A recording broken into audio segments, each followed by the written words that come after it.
All right, thank you so much for attending today's Ascalite Learning Design Special Interest Group webinar. Now, we're combining this with our community mentoring program as part of our research initiative.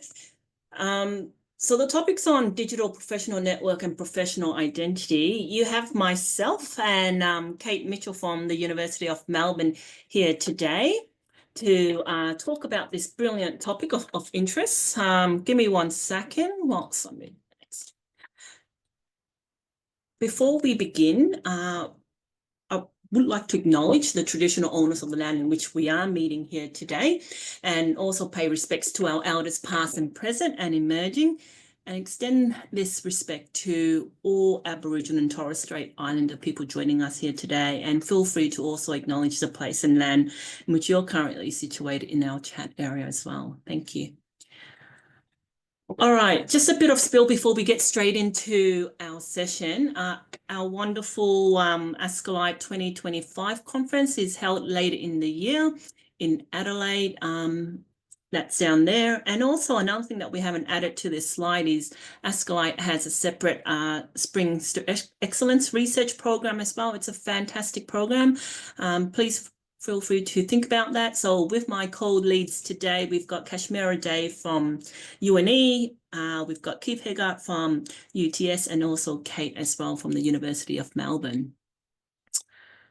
All right, so part of our webinar series on our research for third space professionals, our targeted audience are third space professionals, but early career as well, and those who are interested in getting into research and trying to navigate that space. So it is a program, it's an introductory program pretty much to our individuals. We had our first webinar series last time, basically introducing the concept of research for our third space professionals, and we had wonderful colleagues that's part of this to join us as part of the program as well. So we have a mentor and mentee program where Kashmira and I, and also we have Richard Lai from La Trobe, and also Camille also helping with mentoring and part of our mentee program. We have 5 webinar series as part of this sessions. We are at webinar 2, looking at dissemination channels, because the feedback that we've had is, okay, so where do we and how do we promote the work that we do, our skills, our experiences, perhaps, produce some kind of artifacts and where we go in that space. And then the concept of digital professional network and identity came up as well. And this has been a topic of great discussion over the last few years. And last year, when we attended the Third Space Symposium last year, that was organized by Colin Simpson and a magnificent range of other people, the idea of third space individuals promoting, showcasing, maybe contributing to the field of higher education, teaching and learning was something that we would like to encourage a bit further as well. And the topic of LinkedIn came in, and then the idea of digital identity and networking with others, because at the moment you may work within your own university or own industry or own groups, but knowing who is out there, making the contacts, knowing yourself and how you're portrayed out is something of importance as well. And this is where Kate and I are coming in to talk, to explore and to get you thinking about this space. So what we want to start off with is in the last session, I did talk a bit about my journey, my space in the third space area. And I might just sum a little bit of points around that, because some of you may not know me who's here today. But in the digital professional identity space, for me, it's been quite a huge journey over the last 20 years, whether it's in higher education. And I sometimes find it really tricky along that journey as well, because I think about professional identity for myself. I've got my paid work professional identity, which is tied to the university that I'm currently in, but I also have identities outside my workplace as well, whether it's part of the community identity that I have, the communities that I serve and the interests there, and also other works around whether it's community paid work or volunteer work as well, and how do we mesh that up together. But it's also, for me at the moment, whilst I identify being in the third space, but I also have other disciplinary interests as well. So my background is in computer science, IT, and cybersecurity as well. And how do I merge, or how do I get all of that together and represent that to others, and and communicate that a bit more effectively as well. So for me, it's been a journey, and I can say that I don't just identify being within the third space area, but I want to look at, my community and my disciplinary areas in IT, cyber, and computer science as well, but also thinking out loud in terms of where I want to go in that space, whether it's in leadership or whether it's supporting women in STEM or in tech or in higher education further. So there's quite a lot to think about and navigate around that. And that's something that this session we're looking at in that space, just to unpack and uncover.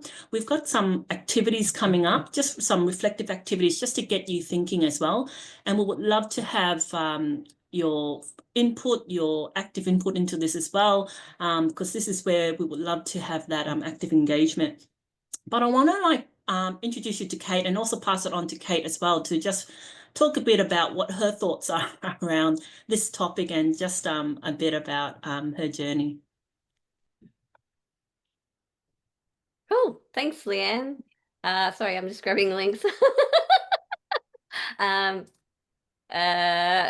yeah, I'm a learning designer. I've been working in education for about 20 years. I'm an ex-secondary and vocational ed teacher. And I guess in terms of the kind of stuff I do, I've got a couple of things I'll share. I work in e-portfolios. Most of my work at the moment is e-portfolios related, and I've been using those for a number of years, partly because like my original background, I got very much into making zines, fanzines and comics and those sorts of things, and keeping, angsty teenage journals. And then as a teacher, I needed to have a registration portfolio to work in secondary. And then I've also just been really active in the past in social networks and found those really great for professional development. And so recognizing the power of things like portfolios and sites and reflection and journaling and creative spaces and digital networks as opportunities for professional development, I think is always kind of in the back of my mind. So that's where hopefully we get to talk a bit more about those sorts of things today. So Leanne, is there anything else at this point that you wanted me to mention? Or I think it's fantastic. No, I think it's great. And thank you so much for sharing that, a bit about, your journey, and a bit about your context as well. I think that's pretty important, because we know third space it's still a quite contentious, broad, complex area as well. And I think each time we present, or we have individuals, presenting or participation, it's good to know the context and where you're at around this, because it's quite broad as well. Now I'm going to move to the next slide, if I may. Okay. I want to get straight into this. We have a bit of, chit chat and a bit of activities just to get you thinking, and we'll have some examples and some reflection and some Q&A as well. But we've got such a small group today, which is fantastic. And this is somewhere we would love to hear your thoughts and your input into this. Can I get everyone to perhaps, if you're on your computer or whatever device that you're on, please scan that QR code, and that will lead to our Padlet board, which we will focus on for the rest of our session. I'll just share the Padlet in the chat. Yeah. Wonderful. Yeah, and Kate will share that in the chat as well.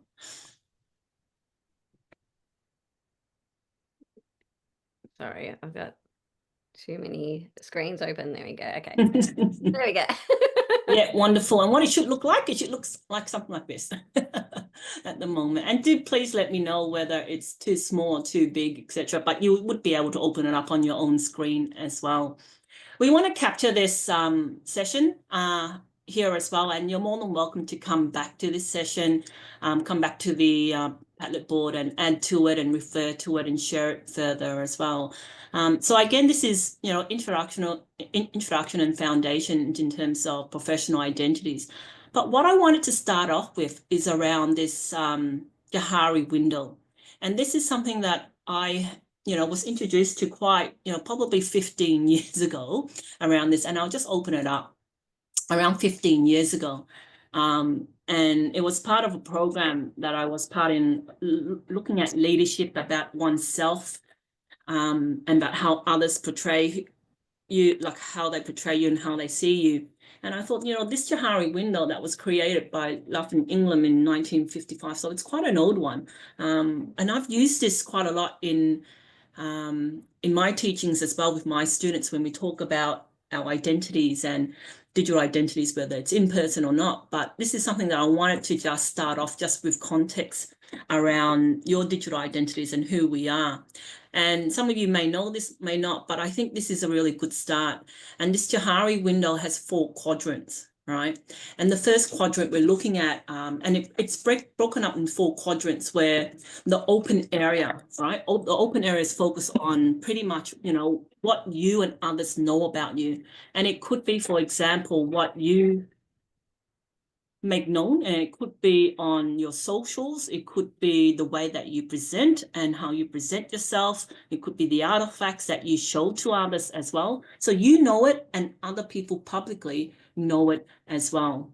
All right, so that's something, that's a pretty straightforward one. And it could be, for example, in your area, whether it's in third space or your disciplinary area. So these could be traits and qualities that you really want others to know about it, and it could be clearly recognized around this.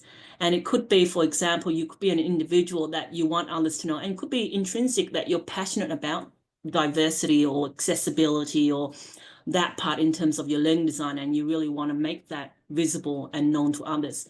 And it could be that you are wanting to showcase that you are in that leadership role or planning to progress in that leadership role and want to support others in that space. So again, what is known to yourself and what is known to others. So have a think about that. And that's pretty obvious. That's the common one that's there. The next quadrant, looking at the blind spot, the blind area. Now, these are things that others might notice about you, but you yourself may not be fully aware of this. All right. And I can give you some examples like this. Sometimes some examples around this is around, for example, you and, I come across a lot of people who are quite humble in terms of their skills and experiences. And it's one of those things where you may underestimate your impact in the third space area or in your teaching and learning or your visibility or maybe your leadership, but others see it, right? They can probably, could be your students, it could be your colleagues, your academic, members that are supporting you, your peers, and they may feel they see you, but they may feel that, you're deeply inspired by you, by your resilience potentially, or by your presence more than you actually realize in that as well. So, and at the same time, it could be that others might come across and see you as quite competent in certain areas as well. I mean, I admire Kate and Kashmira and Keith tremendously, in that aspect, and maybe I need to actually let them know a bit more about that as well. But so that's the blind spot in that area. So around, I do see that quite often, where you may not realize, your potential. And it may not just be positive, it could also be on the negative side of things as well, but it's what others see. All right. Now, the hidden area, these are aspects that you're aware but may choose to keep private, or you might choose to understate what you've got there, and it could be quite personal to you as well that you want to keep hidden, and that's totally okay. Like, for example, I used to, as part of my journey, not let, well, I wasn't embarrassed about it, but I just didn't see the need to let other people know, and it was at different journeys as well. So for me, back then, I came to Australia in 1983. I was a refugee family. We came with nothing, pretty much nothing. Parents had to go off, work at the farms for $10 a day, all of that, And I didn't feel like back then, like telling that journey for me, that was personal and, to me as well. But then, and I thought, why would I tell that, back then? But what I'm realizing in the last couple of years, like telling that narrative and fitting that in and letting people know who I am. Because in terms of that journey, I could tell a really good narrative and journey because now I've got a really huge interest in cybersecurity and protecting our citizens, across Australia and building cyber resilience across, the communities where, coming from a war-torn country where safety and, freedom is so important to us and coming to Australia, this is what we're wanting and what we're embracing. And now we're, under attack, in all corners in cybersecurity. So that's my interest. And I'm thinking weaving in that in. But again, for this hidden area, it's something that's personal to you, that's not known, to others as well. And it could be that the other area is around, it could be that you may have some form of neurodiversity, or maybe it's a disability, etc., that you want to keep private, that you don't, others don't know about that as well. And so there's many different things around that, and it could be work, it could be burnout, it could be whatever it is. It could be, now that's on the low side, but it could be very positive on the other side as well. So do have a think about that. The other area is another interesting area, the quadrant. Now this is an unknown area, so this is something that's unknown to yourself, and unknown to others as well. And this could be, like, if it's unknown to yourself, it could be your untapped, leadership potential. You have this gifted talent or whatever it is that you've got in there that's probably yet not realized by yourself and not yet realized by others as well. So this Johari window is one of those concepts that I've used for myself, but also with others as well, part of mentoring and coaching, and also with my students to get to know themselves a bit further. And how this relates to this form of digital identity is, if you look at this, all these quadrants in that space, and if I was to go back, and it's all, and feel free to have, to open it in your window as well. But it leads to these questions that we've got here around this, with the digital identity, around your digital footprint. And I'm sure most of you have already gone off and Googled yourself and find out where you're at. And it's not just looking at your professional identity, like where are you posting your things, whether it's in LinkedIn. I know LinkedIn is a big one, but there could be other social media, social channels that you're looking at as well. And what are those identities that you're trying to portray? And I say identities with plural. Is it one identity? Is it multiple identities that's out there? But we've got some prompts here for you. So thinking about the Johari window around there, those quadrants about who you are, your identity or identities. What's your identity? What's your digital footprint saying, right now? You may use 3 words, concise words around this. What are other people? How are other people portraying you or seeing you? And have you actually spoken to others, your peers, trusted peers around that? And what do you want to be known for? Like, what do you want it to say about yourself around that? Have you actually gone off to ask others? And sometimes, we have trusted peers and trusted colleagues who actually come up to you sometimes and, say things to you and tell you about this and, around different things. So I've got 2 questions there. We've got 2 questions there. Have a think about that based on the prompts. And I do want to give you a bit of time to think about that, reflect on that, but I'm happy to. Kate's got a mic unmuted as well, but off to you, Kate. Oh, I was just going to say, we will give people a few minutes.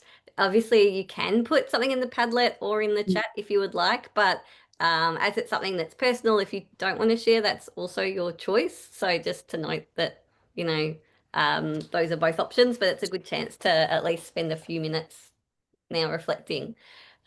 Sorry, it was just a housekeeping note.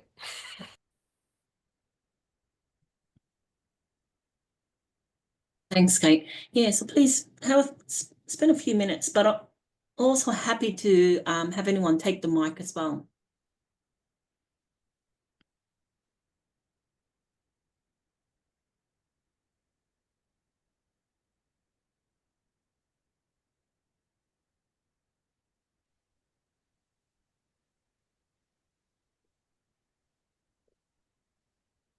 I'll be okay. Share. Can everyone hear me? Yes, I can hear you. Go Yeah. for it. Yeah. I'd be okay sharing here. Yes, please do. Traditionally, I try to turn my video on so I look more human, but it's not happening for me right now. But I come from an academic background, and then I became professional staff. Mm, I come from humanities, and I ended up working at an education portfolio in a business school, and now PVC. So like change of worlds, change of universes. When I was an academic, I was one of the first in my department to have a LinkedIn account because it wasn't that common.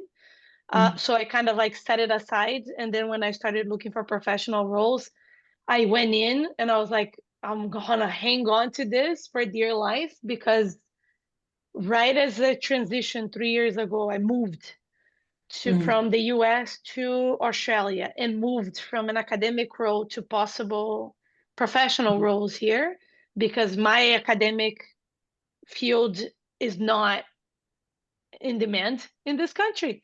So I had mm, to like relabel everything. And I remember like, okay, so LinkedIn will be my raft. mm, I'll put everything in. And as I did that transition, I also earned my PhD after 13 mm, years, long story. But the University of Florida, where I worked and where I studied, they provided a digital version for LinkedIn. So I thought, okay, this is going to make everything easier because I'll have my diploma in there and I'll just populate this like a CV that I have more control over, and I just started adding everyone that I knew. So I worked hard for like a week, 2 weeks solid. As I'm prepping applications, I would go every day and like connect with more people, work on it, work on it, work on it. And it paid off. mm, After I landed a job less than 2 months, like a month, maybe 6 weeks, 5, 6 weeks after I moved here. And then the same when I went from my previous role, which was kind of half half, to a full professional role at UNSW. I went back in and I was just like, go at it and make sure that everything is updated and that, like you connect and you post a little bit of what you do. And you kind of have to try to get over being self-conscious and try to get over because if you don't acknowledge the value that you bring, then others won't. You can't expect that from other people if you don't see it yourself. So it was like kind of getting over that hurdle, of okay, I need to broadcast this mm, to make sure that it gets seen and I get the visibility, and the merit, because for professional staff you don't have the same windows that you mm, do to showcase you like in academics. You don't have awards and you don't have, or not at least to the same degree. So you kind of have to create those windows for yourself or capitalize on the ones that exist, and then move kind of proactively seek other windows to showcase. So LinkedIn is one. There is an e-portfolio at UNSW, but it's kind of for academic staff. So, a few of my colleagues and I were interested. We're like, oh, maybe we can use this to kind of, as a platform.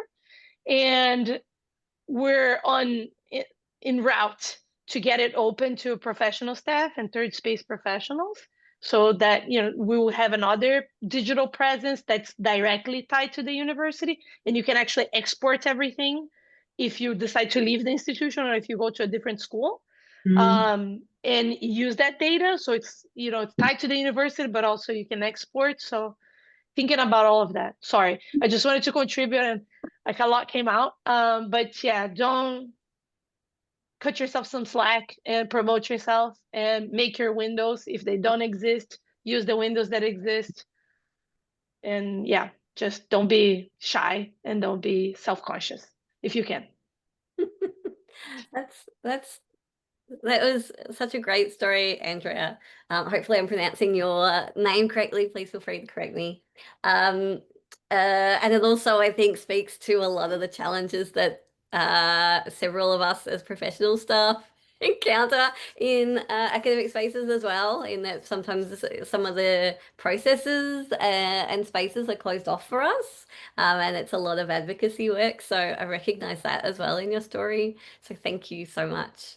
I think it's really useful. Like, you brought up some really great points around using social media, which I think Leanne, it's a good segue for Leanne's discussion in a minute. But I've also put some links and resources in the Padlet around like educational developers portfolio that hopefully are relevant to people. I can see Kashmira's got her hand up, so I'll just flick to Kashmira. Yeah, thank you. I just wanted to add some thoughts into what Andrea said, and also my own perspective around digital identity and presence. So for me, for many years, so I'm a migrant in Australia, and this is my 22nd year in Australia. But I must tell that, like, around the first 10 years, I had no identity, nothing. I was just trying, like I was in kind of like survival mode, taking up any work that was offered to me. And there was, I mean, I wasn't even thinking about identity that many of other, I think it was expressed in the Padlet itself as well. But now that, like, I'm a little bit more established, and I think that I have worked in professional and academic both roles, and as Andrea pointed out, that there is no award or proper progression uh, in professional roles. Uh, Now that I am in a position where I can help establish something in my university, I strongly feel about that as well.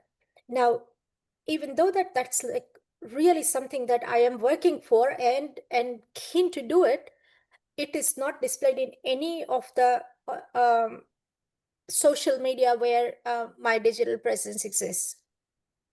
So what I'm trying to say is that there could be many aspects that is personal to the people, which they don't always express in social media. Some people are very vocal, but like somebody like me who is very choosy about what you want to post. It's not like, oh, I woke up this morning and I posted, like, so it, I think there are aspects that is very close to my heart, but it's not public. And Leon, I'm going back to that Johari window where there's like things that known to me but unknown to people. And I'm not sure that that is giving like a full picture of who I am as like my in terms of my digital identity to the other people who are perceiving me or seeing me as from my social presence. And I also think that academic work, even though that I have to, my heart goes to my professional roles, because that's where I think that's more need of this kind of development. And I think this is one of the reason, Andrea, that we have this whole conversation around dissemination channel, especially for the professional and third space colleagues.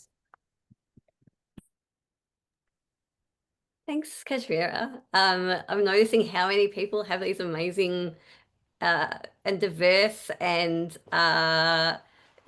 heavily like complex backgrounds, and how that maybe isn't explicit in what you do, but is obviously shapes what you do and why. And so I'm noting that just in the chat, and then it'll be a good chance to flick to LinkedIn and some findings that Leanne has to show and to present. Just noting that there's some great comments in the Padlet where various individuals have noted around how they want to be seen, whether it's being respected within assessment design or advocating for marginalized people. I love the friendly parrot one of I'd like to be known for being kind, confident, and willing to take on challenges. So it doesn't always have to be specific or promotional. I just wanted to note those. So if you've got time, please feel free to have a look and engage at the Padlet. Leanne. Thank you. No, I think that's fabulous. Love these stories and I'm very grateful for everyone sharing their diverse thoughts and perspective on this as well, because this is something that, you know, encourages us as well to look at knowing where people are at. Now, and look, this Padlet board, it's still being shared. It's going to be open, so feel free to contribute and come back when you can. But it's a good segue to the next part where we want to talk a bit about the various channels. There's going to be so many out there, but we're just going to pick on the three main ones at the moment. And we've mentioned LinkedIn. We're going to look at potential website, blogs, and also at the end, what was the last one around portfolios, around that, the curation, and there's so many different types that's out there.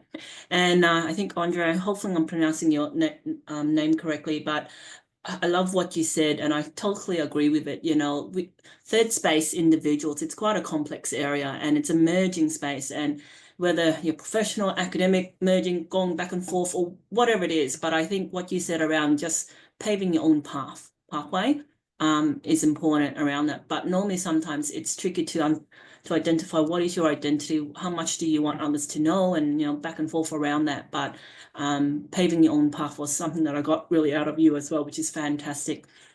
Now, just back into the middle of the showcase examples column, we have, I'm part of the Ascalite Women's in Professional Leadership Mentoring Program as well. And with my wonderful colleagues, we've got Helmi, Simone, we've got Corinne and Kranthi as part of our mentoring program. We worked on a small project, and it was around women in professional leadership, part of our program. And one of the things that we were looking at discussing and talking about is our own professional journeys into, you know, women leadership in the third space area. And we did an autoethanol study, you know, taking note of our journey, really authentic in this case. And we submitted a digital poster to Ascalite last year. But out of this journey, what we did was we looked at other LinkedIn, like other women in LinkedIn profiles, whether they're in the third space or whether they're in a disciplinary area of interest. And looking at that, supporting each other collegially, we were refining, updating our LinkedIn presence. And we came down to having some recommendations and guidelines. It's there in the Padlet. And we did some workshops around this. So building the brand, networking for success, and managing imposter syndrome was a big one across our women. And I'm sure it's across many different areas, and having some kind of form of content strategy for development. And again, it depends on your purpose and what you want to showcase and what you want to show out there as well, want to be known for around that, and what your purpose is at the end of the day. You know, and networking and being part of groups, whether you want to contribute to the field, and, you know, there's so many different areas around this. So we've got this around this, and you're more than welcome to look at this. And LinkedIn is just one platform, and it's always updating and changing all the time around this. And I also find that when I'm reflecting on my LinkedIn, I think it depends on what stage you are in your career, in your life as well. I've had times where at the start, when I first started using LinkedIn, and this is when this is back ages ago, probably 20 years ago, it was like adding everyone that I know, you know, having the numbers go up. And then it came to a stage where I was thinking, is it quality versus quantity in terms of, you know, the people that I'm adding in, etc., or accepting. And I had a stage where I was only accepting invites, LinkedIn invites for people I know or have met at conferences, etc. But then now I'm in a situation where I'm kind of accepting most people who sends an invite to me, because I'm at the stage where I've got an interest in contributing to the field of higher education, but also in the field of building cyber resilience and mentoring and coaching.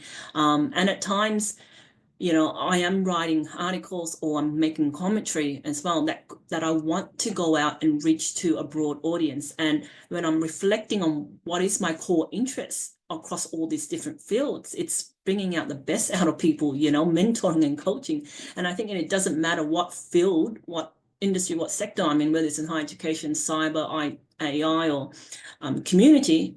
it has that common film about, bringing the best out of people and mentoring resilience.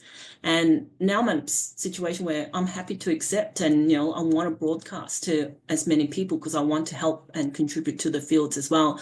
But then again, it depends on where you are. And sometimes, we know that you could be at different career pathways or trajectories where you're finding a job, or you want to build your profile in some way and be attractive to, potential industry employers, etc. So you could be at different stages. But one thing's for sure, don't keep it stagnant, because everyone's all different, and the way they use it, some are more active than others in that space. It's really a personal thing and where you are at. But I think the key thing is don't have it stagnant around there, around LinkedIn. But look, I just wanted to give some context around that, and feel free to have a look at this. But I do want to pass this on to Kate as well, to talk a bit about the other two areas, and also showcase some examples, because you've got a lot to say around this, Kate.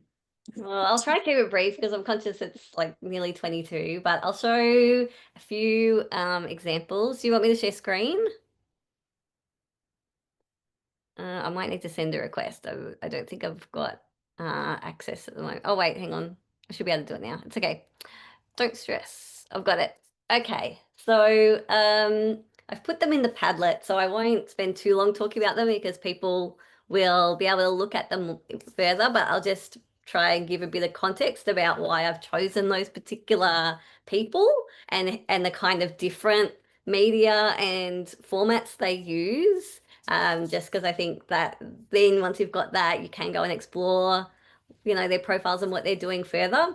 So I have included mine, which I don't really feel like showing, but I just thought I'd better model what I'm talking about. And also just a note that you can create a free About Me page. So I do have a portfolio, and it links to a Google site, but I sometimes turn that off depending on what's happening. I do this. All of it needs a bit of an update because none of my recent publications have gone on there. So, but for a period of time, I was using my portfolio. Really, just as a way to remind myself to regularly capture the work I was doing and make a note of it and add it in as evidence, because I just find that if I do it habitually, it's much easier if I'm doing it in the moment while I'm working on projects to just take a moment during the projects to collect up the process of what I'm doing, or screenshots of kind of things in stages. And then that way, even if I don't write too many notes, I can come back and kind of think about it and look at it and then quickly add it in later. So that's kind of one place that that's one way that I've done it, but it does vary depending on how organized and how much time I have. So don't beat yourself up if you can't kind of do that regularly. I'm letting you know what works for me. In terms of other people who I think are really useful to look at, I've included Phil Dawson and Anne Gagne. Anne Gagne is a friend of mine, and she's amazing. This is her website, but she's very active on LinkedIn. She has a podcast called Accessagogy, and she has a blog called All Things Pedagogical, and she uses both, and she has a kind of rotating schedule around when she puts them out, and she does that deliberately so that, because she's very active and in the accessibility space and advocates heavily, she tries to include multiple formats so that different people can engage in her writing or her thoughts in different ways. So similar to the way you might consider universal design for learning and giving people different avenues to engage. So I thought hers was interesting just because she's kind of using a range of formats, and her website's a landing place to get to those. And they're not big things, but it gives her an active presence and allows her to show, talk about topics that she's passionate about, engage in community, and build up a bit of a profile for herself at the same time. Phil Dawson is another one who I think uses, he's very active on LinkedIn and a few other spaces. He uses social media and different digital avenues really well. He's quite savvy, and he gives a lot of talks. And he also has on his website his work in the news. So he's clearly not just showcasing his, his research impact. He's also showcasing different kinds of work and media that are, going to engage different types of audiences and have different communication styles. So I think, like, I just thought his work was quite interesting. He also has a few YouTube videos out there where he'll do a short video, maybe saying, often using kind of memes and other things that are, in that kind of vein. So there's a video that I've seen of his where he uses those tiered rankings, like S tier down to F tier, which is very much like a video gaming concept, to talk about like the principles of assessment security. And which ones are going to be better or worse. He'll often use like memes or images in his LinkedIn posts. So I guess just noting that, there's ways that you can be authentic in communication that maybe aren't kind of the standard, publication formats. Obviously, it depends on like how you want to engage and the way that you want to present yourself. But he has this kind of, very, he'll do heavily, academic work while also then, presenting a comedy night and having, these kinds of like meta sort of slightly humorous, LinkedIn posts and presentations and other things. So he kind of really walks that line between doing formal versus more conversational, toned, work or outputs. Michael Sankey is another one who he's retired, I think now, but he's been in the space for a long time. He's been a big advocate for e-portfolios. This is his portfolio, so it's a good chance to see what's out there, and to think about, how you might keep a portfolio if you're, portfolio of work. He's also been pretty active in communities, be it in Ascolite and co-publishing and mentoring other up-and-coming early career researchers and professional staff, to being pretty active on LinkedIn in the past, to supporting communities of practice. So I think just seeing some of those people and the way that they engage in different communities, in different networks, with different media, hopefully gives you a sense of what's out there and how you can, maybe think about your voice in the space and in digital areas. So I think that's probably, that's where I'll leave it at this point. But hopefully that's helpful in getting some ideas for your own work. And I'll pass it back to Leanne. Awesome. Thank you, Kate. No, brilliant examples, and there are so many more out there. There's so many more out there as well. We want to spend the next probably 10, 15 minutes, 10 minutes or so. I think based on what we've introduced across our session, we would love to think about, just to reflect about, what will you do in the next week? What will you do today, this weekend, next week? What do you want to share or update? How will you connect with others? We've got it there, but I want to spend the next 5-10 minutes just really thinking about that. I'm happy for others to take the mic to reflect on what we've just said, and whether there is any other individuals, or maybe it's yourself as well, in terms of maybe you've got questions around what we've covered, or you want to highlight other individuals. We'll be very keen to hear your input and your thoughts around this.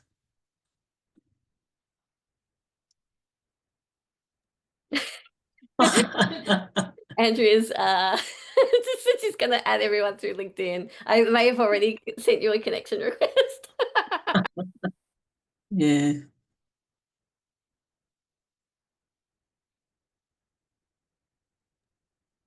Feel free, in the Padlet, it's got those reflection prompts if you need them. I'll put them in the chat as well. And I'm just putting more links and resources. So maybe if we give people a couple of quiet, just 1 to 2 minutes quietly for the, and then we'll call people back if they want to add something. Is that a good opportunity, Anne? Yeah, I think that's great. Yeah.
Some interesting questions and posts at the moment that's coming up.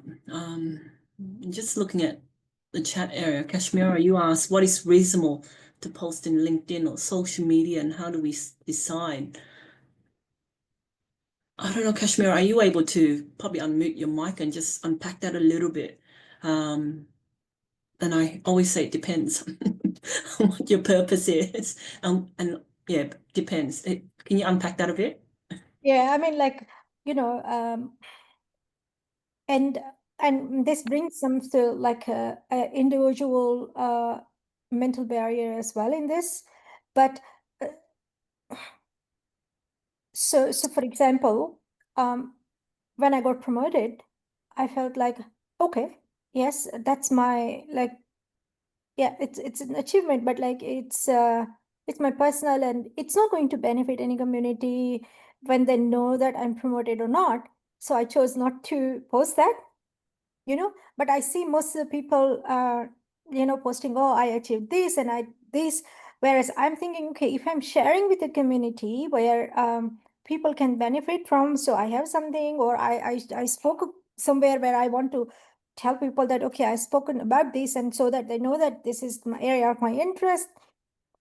That's how I see it. But I see other examples as well. So I just want to know, like, it's just Yeah. individual choice, or it's just like some people Look, posting almost everything that is happening in their yeah. lives.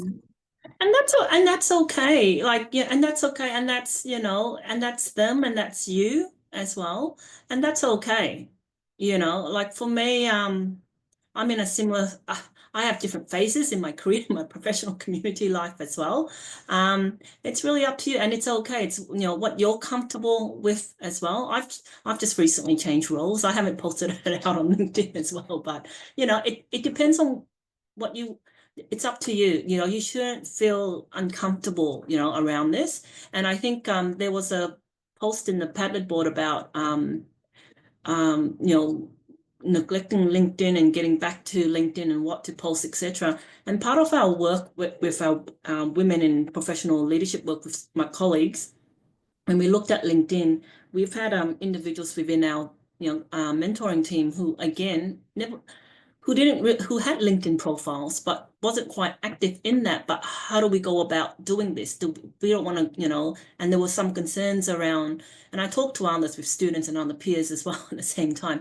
There's concerns about, well, this is not me. I don't want to be too show-offy at the end, but how do we start? And I think that confidence building is important. And my suggestion is, start off small. It depends. You don't have to go in full swing, write an article and start sharing. It really depends, up to you. You may start with really small, liking things, making brief comments. And I'm being honest, Kashmira, you're on LinkedIn. I've seen your journey. We've been connected for quite some time as well. I love the way that your recent posts, and even Kate as well, that I've seen on LinkedIn, because it goes on my LinkedIn feed, the way that you acknowledge and you uplift other people within the community as well. And that resonates so much with who you are at the moment, that alignment with your identities that's out there. So again, it depends on where you're at around that. And so look, keep it small, keep it simple. If you are looking at going back to, refreshing, updating a LinkedIn network, sometimes you might be uplifting others. You might be reposting something. Maybe a close colleague of yours have just got promoted, for example. Maybe there's something that you might put a small comment. And now with LinkedIn, they've got a lot of AI embedded, comments in there that you can just automatically put in, but contextualize it if you need to. But nothing's wrong. Nothing's, it's not black and white at the end of the day. What works for you. Because at the end of the day, you don't want to be, it's got to be personalized, to who you are. I think some few people might relate with what I'm saying, that it's very cultural as well. So not that I'm thinking that, and I don't know the reality. Nobody will tell anyone. But if I post something which is like sometimes either self-praise or just useless stuff that people do post it, and I'm just thinking, okay, people are judging me as well on the basis of what I post, right? People may not be really judging, but that's what my thinking is. So maybe it's like it's a cultural thing as well, that you are constantly worried about how people perceive you, and yeah. Yeah, I think that angle is relevant as well, and I think thanks for sharing that. And I think when I work in a lot of the women's spaces and leadership and imposter syndrome and mentoring and coaching, we don't we're not out there. Well, generally speaking, this is just generally speaking, we're not normally out there telling the world who we are and shouting to the world on that. And I think there could be, and as some of the comments are in the chat, there could be some advantages to that, giving us permission to do that, or letting us know that it is okay to do that sometimes. But again, it depends on who you are culturally as well. I can certainly resonate with that, Kashmira, around that. For me, my culture, my family, the way that we were raised, has helped shaped the way we were doing things around. Because personally within my family, my identity within my family, I'm like glue in the family. I've got like 5 siblings. I'm there to help and support everybody. And that kind of transcends into my professional and community, roles in that aspect as well. Yeah, so I'm just thinking, anyone else wants to reflect or say anything in the last 5 minutes? I'm just looking at it. There's been some great points in the chat around promoting others, that sometimes that's easier and that can be a route to also, like if promoting yourself feels icky, I went to a session recently which was like about how to promote yourself and your work without the ick, and it was really framed around like the impact and how what you're doing might help others, and who is missing out if you're not sharing your practice. And so making it really about that service element and lifting other people up and giving permission for others, and that's come through in the chat. I think that's a really great point, that sometimes that might be easier and can feel a bit more authentic. So it doesn't have to be about promoting yourself or your work. It can be about recognizing what other people are doing. So I think those are really great points, and that helps kind of be able to engage and network in the space in a way that might feel more authentic to you. Also, there is that option where you don't have to be in all the places, and each one, you could choose how you want to frame yourself and what that persona looks like, and choose how much and how little to engage, and how much or how little you want to put out there. So often people will have kind of different personas depending on whether they're using, say, like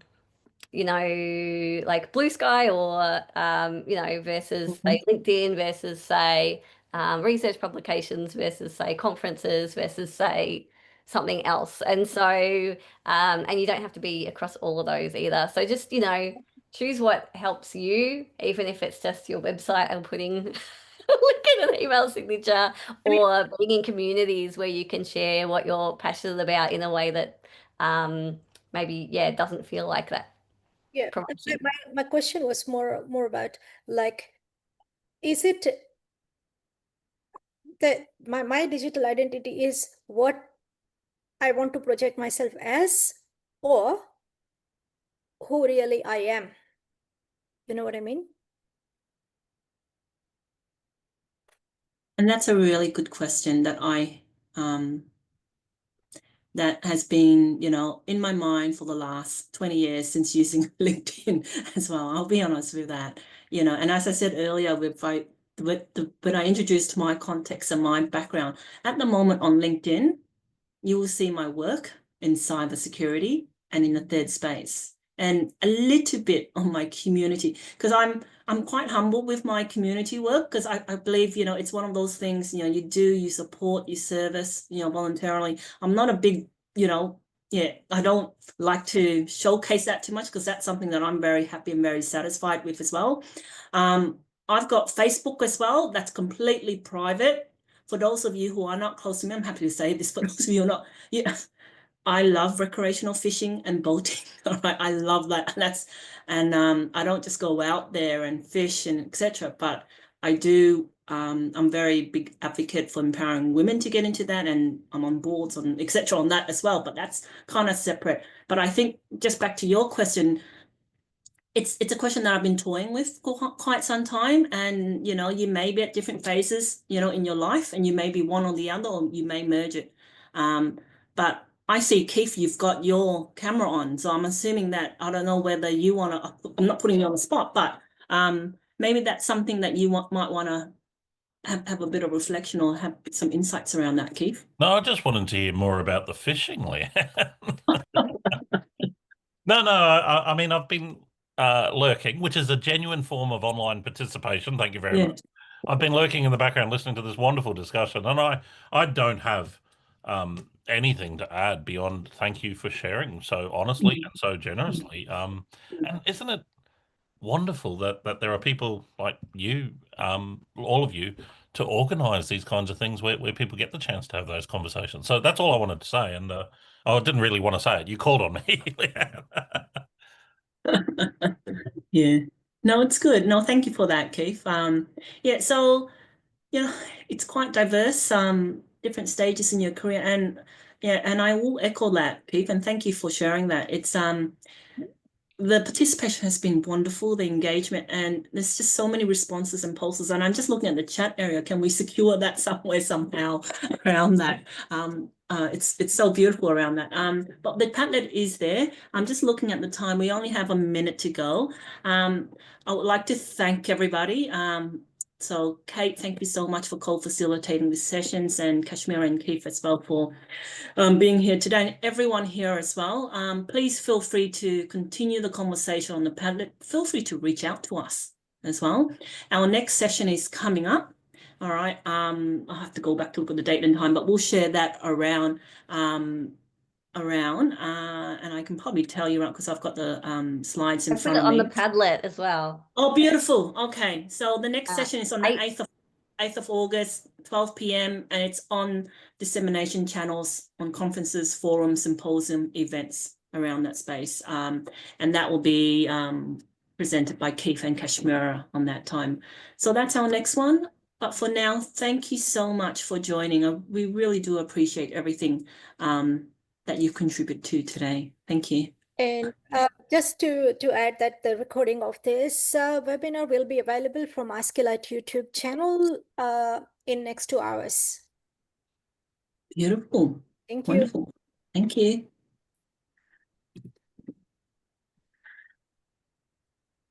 Thanks, everyone. Oh, we're going to